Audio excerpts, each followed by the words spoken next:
자, 매일 아침 우리한테는 뭐랄까 아주 중요한 선택의 순간이 찾아오죠. 바로 커피냐 아니면 차냐. 이 두 음료가 우리의 아침을 차지하기 위해서 보이지 않는 전쟁을 벌이고 있습니다. 여러분은 보통 어떤 걸 고르시나요? 이 정말 간단한 질문에서부터 오늘 커피와 차의 흥미진진한 대결을 한번 제대로 파헤쳐 보겠습니다. 자, 그럼 1라운드부터 한번 시작해 볼까요? 바로 에너지 효과입니다. 사실 우리 대부분이 커피나 차를 마시는 가장 큰 이유이기도 하죠. 먼저 커피입니다. 보통 240ml 한 잔에 평균 96mg 정도의 카페인이 들어있어요. 이게 왜 그러냐면 뜨거운 물로 확 하고 성분을 뽑아내니까 한 잔에 담기는 카페인의 농도가 아주 강력해지는 거죠. 반면에 같은 양의 녹차를 보면요. 평균 29mg입니다. 꽤 차이가 나죠? 근데 여기서 진짜 재밌는 게 뭔지 아세요? 사실 말린 찻잎 자체가 커피 원두보다 무게당 카페인 함량은 더 높아요. 그런데 우리가 차는 더 적은 양으로 그리고 좀 더 낮은 온도에서 우리잖아요? 그래서 최종적으로 마시는 잔에는 카페인이 훨씬 적게 들어가는 겁니다. 근데 단순히 카페인 양만 보고 모든 걸 판단할 순 없어요. 진짜 중요한 건 우리가 느끼는 그 경험이 다르다는 거거든요. 커피가 정신이 번쩍 드는 빠르고 강력한 한 방을 준다면 차는 좀 더 부드럽고 꾸준하게 활력을 줍니다. 차한테는 뭐랄까 비밀 병기가 하나 있거든요. 바로 L테아닌이라는 아미노산인데 이 성분이 카페인의 그 날카로운 느낌을 좀 부드럽게 만들어서 차분하게 정신이 맑아지는 상태를 만들어주는 거죠. 자, 그럼 이제 2라운드로 넘어가서 좀 더 장기적인 관점에서 건강에는 어떤지 한번 따져보겠습니다. 두 음료 모두 그냥 잠 깨려고 마시는 것 이상으로 우리 몸에 좋은 강력한 성분들로 가득 차 있거든요. 이 건강 대결의 핵심 성수는 바로 항산화 물질입니다. 이게 뭐냐면 우리 몸을 늙게 만들고 세포를 공격하는 활성산소라는 나쁜 녀석들을 막아주는 아주 중요한 역할을 하는 성분이라고 보시면 돼요. 먼저 커피 쪽을 한번 볼까요? 커피의 주요 항산화 물질은 클로로겐산입니다. 연구들을 보면요, 이 성분이 제2형 당뇨병 발병 위험을 낮추는 데 도움을 줄 수 있고요. 또 운동하기 전에 마시면 신체 능력을 끌어올리는 효과도 있다고 합니다. 알츠하이머 같은 병의 위험을 낮추는 것과도 관련이 있다는 점도 정말 중요하죠? 그럼 차는 어떨까요? 차의 대표 선수는 바로 EGCG라는 아주 강력한 카테킨입니다.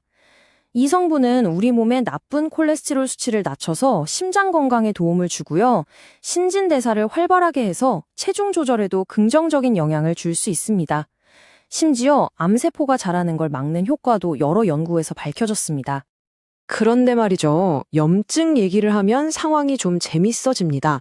우리나라 연구에서 진짜 놀라운 결과가 하나 나왔거든요. 이게 그냥 하는 말이 아니라 국민건강영양주사 자료를 분석한 결과인데요. 남성의 경우에 녹차를 많이 마실수록 몸속의 염증 수치가 눈에 띄게 줄어들었다는 겁니다. 정말 놀랍게도 커피 섭취량하고는 이런 의미 있는 관계가 나타나지 않았어요. 자, 이제 마지막 3라운드입니다. 어떤 선수든 약점은 있기 마련이죠. 완벽한 음료는 없으니까요. 사실 차도 철분 흡수를 방해하거나 치아를 착색시킬 수 있다는 단점이 있긴 합니다. 하지만 역시 가장 주목해야 할 커피의 약점은 다들 아시다시피 높은 카페인 함량이죠.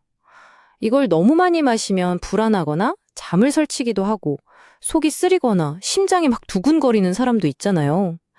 특히 빈속에 마시면 위벽을 자극할 수 있으니까 조심해야 합니다. 자, 여기서 아마 많은 분들이 이걸 궁금해 하실 거예요. 아니, 그럼 맨날 마시는 그 커피 믹스는 어때? 하고 말이죠. 보통 설탕이랑 크림 때문에 몸에 안 좋을 거라고 생각하잖아요. 그런데 놀랍게도 우리나라에서 10,000명이 넘는 사람들을 대상으로 연구를 해봤더니 이 쓰레이넌 커피를 마시는 게 대사증후군의 위험을 직접적으로 높이지는 않는다고 나왔습니다. 심지어 더 놀라운 건요, 하루에 2잔 이하로 적당히 마시는 여성분들의 경우 커피를 아예 안 마시는 여성보다 오히려 건강 관련 삶의 질이 더 높게 나타나기도 했다는 겁니다. 물론 그렇다고 이걸 막 마셔도 된다, 이런 뜻은 절대 아니에요. 뭐든지 적당히가 중요하죠. 자, 이렇게 모든 라운드가 끝났습니다. 그럼 이제 최종 판결을 내려봐야겠죠? 과연 오늘의 챔피언은 누구일까요? 자, 이 표를 보시면 한눈에 정리가 되실 겁니다. 만약에 당장 빠르고 강력한 에너지가 필요하다, 혹은 운동 효과를 높이고 싶다, 그럼 커피가 좋은 선택이겠죠? 반면에 부드럽고 차분한 집중력이 필요하다면 차가 더 나을 수 있습니다. 건강 측면에서는 당뇨병 예방에는 커피가, 그리고 남성분들의 염증 관리나 심장 건강에는 차가 조금 더 유리해 보이네요. 결국 이 대결의 진짜 승자는 커피도 차도 아닙니다. 바로 적당히 마시는 거죠. 어느 한쪽이 무조건 좋다고 말하기보다는 둘 다 적당히 즐길 때 가장 좋다는 겁니다. 잊지 마세요. 대부분의 성인에게 권장되는 하루 총 카페인 섭취량은 400mg이라는 점을요. 그러니까 가장 중요한 질문은 뭐가 더 좋지가 아니라 오늘 나에게 필요한 건 뭐지? 이거예요. 당장 마감에 쫓겨서 강력한 에너지가 필요한가요? 아니면 좀 차분하게 하루를 시작하면서 장기적인 건강을 챙기고 싶으신가요? 결국 당신의 챔피언은 바로 당신의 컵 안에 있습니다.